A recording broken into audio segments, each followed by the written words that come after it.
Welcome to my channel, Supercar Sunday. This is the dtr125 project. So I want to start this video today by thanking all my subscribers and people that watch my channel, and now we'll have a look at the progress on the bike this week. So as you can see, I've got the engine in the bike.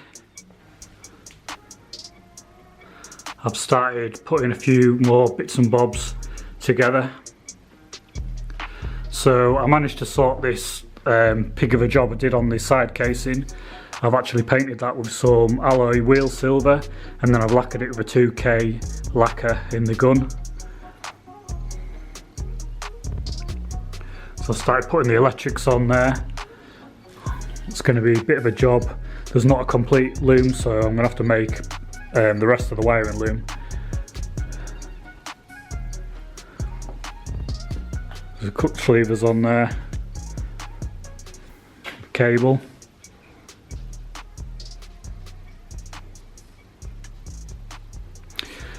So I got to this point and I decided to do a list for the bike.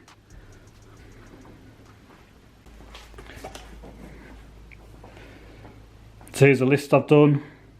So I just start writing a few bits and bobs down that I needed to source.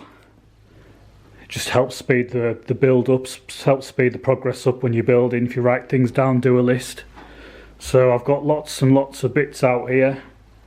When I stripped the bike, I can't remember which box I stripped it into, so I had several bikes stripped in different boxes, so now I've got a bit of a mix up. I've been making this bike out of a few different boxes, so the next one will be the same, but hey ho, they're all bits that go together and there'll be a bike all the same at the end of the day. So I ordered some bits and I got a delivery this morning, so we'll have a look and see what bits we've got in the box. So obviously these bits are from Wimoto, so I did an order with them online. A few bits and bobs I wanted to get. There's a list here: seat cover, handlebar grips, sprocket for the front, tacho cable, speedo cable, air filter, front brake lever, battery and drive, output shaft seal. So these are the bits here. More than likely I'll have the cables, but I wanted to put new on the bike anyway.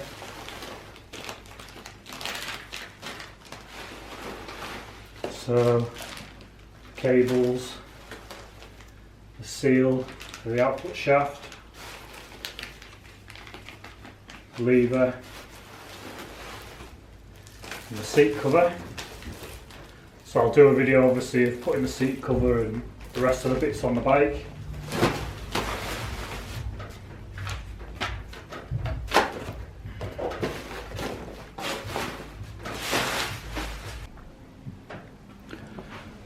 So when I sorted that engine casing out, the paintwork, I noticed that I had a bolt snapped off in here.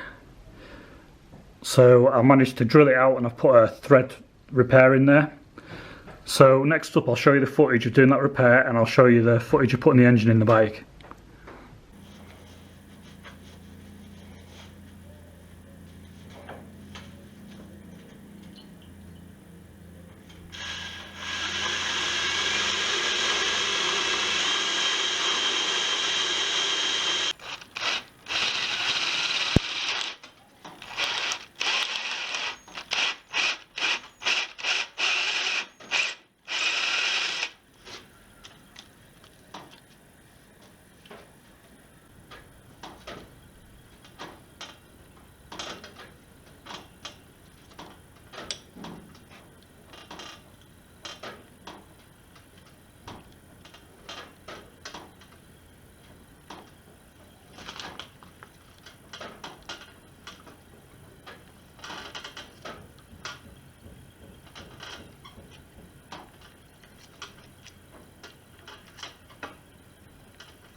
So that's all I've got time for this week. Thanks to everyone that's subscribed to the channel. Thanks to everyone that's watched and liked the videos, and I'll be back next week with another update on this project. Thanks for watching.